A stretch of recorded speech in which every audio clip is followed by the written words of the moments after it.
Illustration number 6.4 figure shows planar loops of different shapes moving out of or into a region of magnetic field which is directed normal to the plane of the loop away from the reader.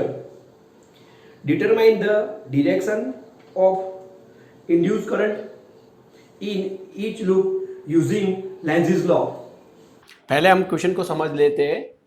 यहाँ जो हमें magnetic field दिया हुआ है वो magnetic field है ना, into the plane है, और इस मैग्नेटिक फील्ड में हमें 3 लूप दी हुई है।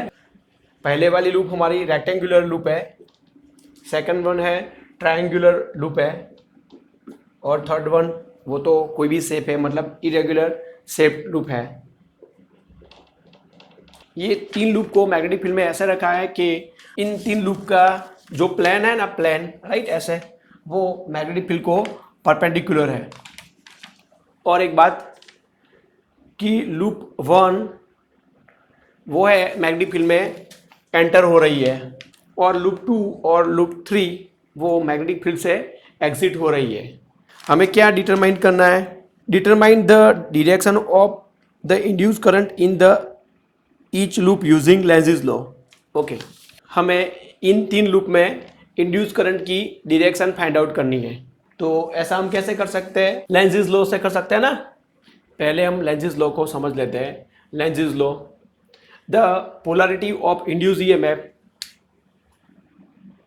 The polarity of induce EMF is such that it tends to produce a current which opposes the change in magnetic flux that produce it.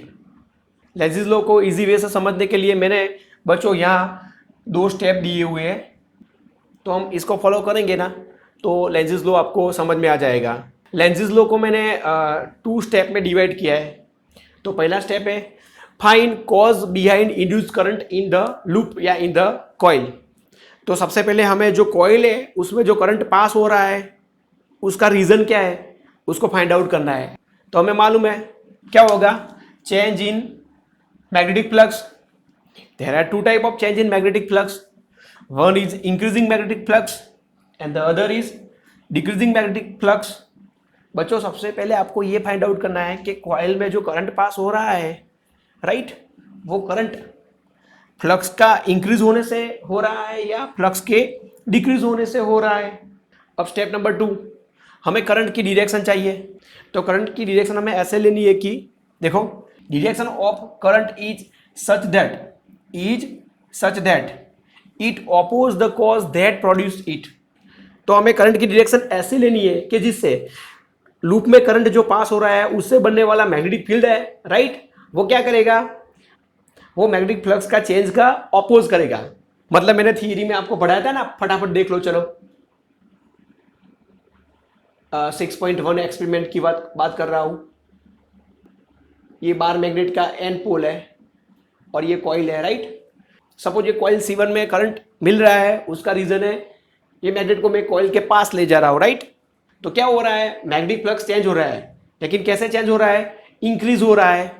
तो पहला स्टेप तो आपको मिल गया, क्या मिल गया कि इस कॉइल में जो करंट पास हो रहा है वो किसके कारण हो रहा है, मैग्नेटिक फ्लक्स के इंक्रीज होने से हो रहा है।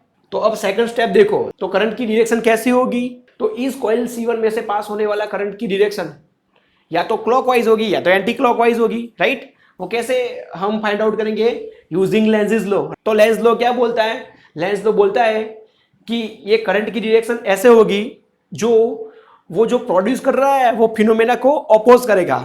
मतलब तो मैं इस सिचुएशन में बात कर रहा हूं, तो यहां करंट की डायरेक्शन लाने के लिए करंट कैसे प्रोड्यूस हो रहा है वो स्टेप नंबर 1 से हमने निकाला। फाइव क्या हो रहा है, इंक्रीज हो रहा है राइट। तो यहाँ करंट की डायरेक्शन ऐसे होगी कि जिससे इसके साथ जो लिंक्ड मैग्नेटिक फ्लक्स है ना वो डिक्रीज हो। ऐसा कैसे हो सकता है, यहाँ एन पोल होगा ना राइट। तो यहाँ से पास होने वाला करंट की डायरेक्शन कैसी होगी, एंटी क्लॉकवाइज होगी। ये सब कुछ मैंने थियरी में आपको पढ़ाया था। तो अब हम सबसे पहले क्वेश्चन नंबर 1 को डील करते हैं। तो क्वेश्चन नंबर 1 क्या है, रेक्टेंगुलर लूप। देखो यहाँ जो रेक्टेंगुलर लूप है एंटर हो रही है, राइट। इस रेक्टेंगुलर लूप में से करंट की डायरेक्शन कैसी होगी वो हमें फाइंड आउट करना है, क्लॉकवाइज होगी या एंटी क्लॉकवाइज होगी। दो ही आंसर आ सकते हैं ना। कैसे फाइंड आउट करेंगे, लेंज़िस लॉ है। आपको वो पहला स्टेप को फॉलो करना पड़ेगा, राइट।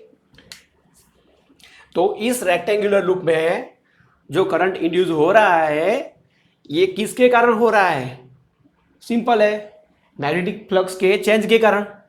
अब हमें ये सोचना है कि यहाँ मैग्नेटिक फ्लक्स में जो चेंज हो रहा है इसमें कौन सी वाली कंडीशन हो रही है, मैग्नेटिक फ्लक्स इंक्रीज हो रहा है या डिक्रीज हो रहा है।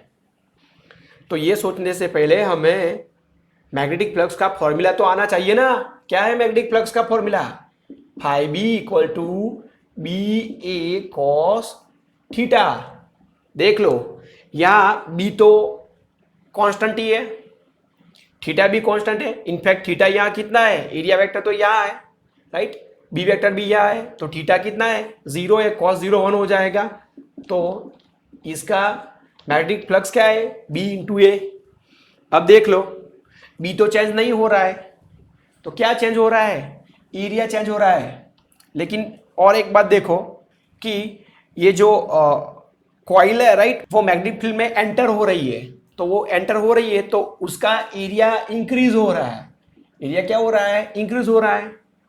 तो यहाँ क्या हो रहा है, जो हमारा फर्स्ट वाला केस है इसमें मैग्नेटिक फ्लक्स क्या हो रहा है, इंक्रीज हो रहा है।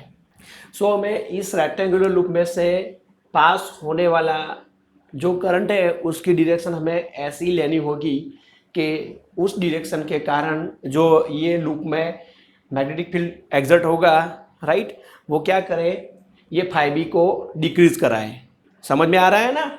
देखो ये लूप मैग्नेटिक फील्ड में एंटर हो रही है तो इसके कारण इसके साथ जो एसोसिएट फ्लक्स है क्या हो रहा है, इंक्रीज हो रहा है। तो हमें क्या करना है, करंट की डायरेक्शन ऐसे लेनी है। देखो इसमें से करंट पास हो जाएगा तो ये करंट कैरिंग लूप हुई तो चैप्टर नंबर 4 का कॉन्सेप्ट हो गया है ना, क्या वो मैग्नेटिक फील्ड एग्जर्ट करेगा ना। तो हमें इसका मैग्नेटिक फील्ड ऐसे रखना है कि जिसके कारण इसके साथ जो फाई बी है ना वो क्या हो जाए, डिक्रीज हो जाए। तो ऐसा हम कैसे कर सकते हैं, देखो हमारे पास दो सिचुएशन है, या तो इसमें से क्लॉकवाइज करंट पास हो या तो इसमें से एंटी क्लॉकवाइज करंट पास हो। सपोज आप ऐसा सोचो कि इसमें से क्लॉकवाइज करंट पास हो तो मैग्नेटिक फील्ड की डायरेक्शन क्या आएगी, इनसाइड आएगी ना। तो ये तो पॉसिबल नहीं है। क्यों, इससे क्या होगा कि वो मैग्नेटिक फ्लक्स है वो और इंक्रीज हो जाएगा, right, because of be increase हो जाता है इसलिए, राइट। तो हमें क्या करना है, इस लूप में से पास होने वाला जो करंट है उसकी डायरेक्शन कैसी रखनी है, एंटी क्लॉकवाइज रखनी है। तो एंटी क्लॉकवाइज आप रखेंगे तो इसके कारण जो मैग्नेटिक फील्ड बनेगा वो आउटवर्ड डायरेक्शन में बनेगा और जो हमें गिवन मैग्नेटिक फील्ड है वो तो इनसाइड है, राइट।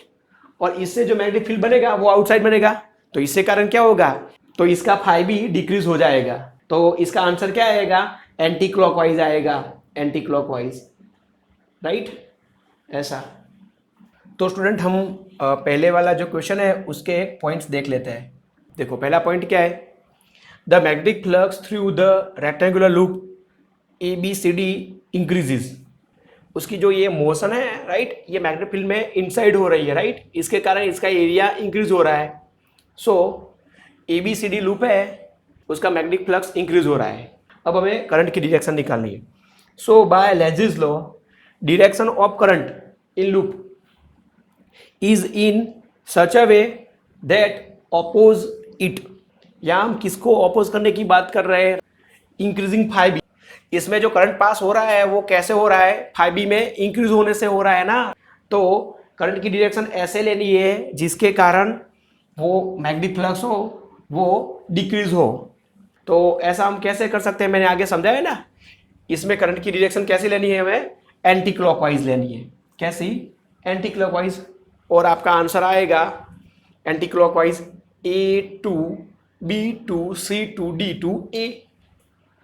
आंसर है A2 B2 C2 D2 A। Student अब मैं लूप 2 और लूप 3 में जो करंट की डायरेक्शन आने वाली ना, उसको मैं आपको होम टास्क में दे रहा हूं।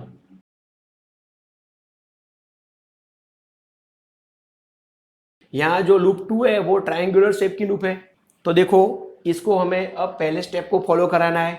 तो पहला स्टेप क्या है, देखो, तो इसमें जो करंट इंड्यूस होगा वो किसके कारण होगा, हमें मालूम है change in magnetic flux. But देखो, यहाँ जो मैग्नेटिक फ्लक्स है उसमें जो चेंज हो रहा है वो कैसे हो रहा है, मतलब फाइव बी डिक्रीज हो रहा है या फाइव बी इंक्रीज हो रहा है, सोचो।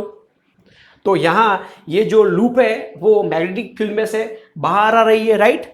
तो इसके कारण क्या होगा, इसका एरिया डिक्रीज होगा। इसमें जो करंट इंड्यूस हो रहा है उसका रीजन क्या होगा, फाइव बी कैसा होगा, डिक्रीज होगा। अब सेकंड स्टेप को फॉलो करेंगे। Direction of current is such that it oppose the cause that produce it. Okay, तो इसमें जो करंट इंड्यूस हो रहा है वो कैसे हो रहा है, फाइव बी के डिक्रीज होने के कारण। तो इसमें करंट की डायरेक्शन कैसी लेनी है, इसमें करंट की डायरेक्शन ऐसी लेनी है जिसके कारण ये फाइव बी इंक्रीज हो। तो ऐसा कैसे कर सकते हैं, तो सोचो, यहाँ हमें करंट की डायरेक्शन ऐसी लेनी है जिसके कारण जो गिवन मैग्नेटिक फील्ड है वो इंक्रीज हो जाए। तो ऐसा कैसे कर सकते हैं, राइट। तो इसकी डायरेक्शन हम कैसे लेंगे, क्लॉकवाइज लेंगे ना, क्लॉकवाइज, राइट, क्लॉकवाइज हो गई। तो आंसर हमारा आया E2C2B2E। तो स्टूडेंट स्टेप देख लेते हैं। पहला स्टेप क्या है, the magnetic flux through the loop ABC decreases. ABC loop का मैग्नेटिक फ्लक्स डिक्रीज हो रहा है। क्यों डिक्रीज हो रहा है, बिकॉज ऑफ ये लूप मैग्नेटिक फील्ड में से बाहर आ रही है, तो इसका एरिया डिक्रीज हो रहा है, इसलिए। फिर से, the magnetic flux through the loop ABC decreases. So second step, so by Lenz's law direction of current in loop is in such a way that oppose it। मतलब किसका ऑपोज करना है, या जो फाइव बी डिक्रीज हो रहा है उसका ऑपोज करना है। तो कैसे ऑपोज करेगा, right, it tries to increase phi B. मैंने आपको समझाया ना, दैट मीन्स ऐसा कैसे हो सकता है, that means it is in clockwise. So current की डायरेक्शन हम क्लॉकवाइज लेंगे ना, तभी इसका जो मैग्नेटिक फ्लक्स डिक्रीज हो रहा है, राइट, उसका ऑपोज होगा।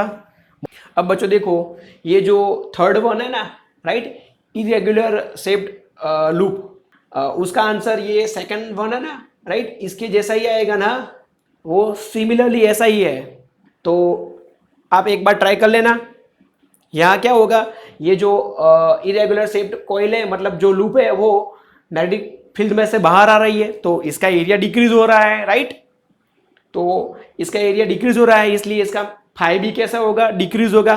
तो उसमें जो करंट होने वाला है उसको हमें ऐसे रखना है जिसके कारण इसका फाइव बी इंक्रीज हो, राइट। तो ऐसे कैसे रख सकते हैं हम, तो इसके लिए हमें करंट की डायरेक्शन क्या लानी होगी, क्लॉकवाइज लानी होगी ना। तो ये जो थर्ड वन है उसको मैं आपको होमवर्क में दे रहा हूँ, राइट, होम टास्क में दे रहा हूँ, और इसका आंसर कैसा आएगा, इसके जैसा ही आएगा। आप एक बार ट्राई कर लेना।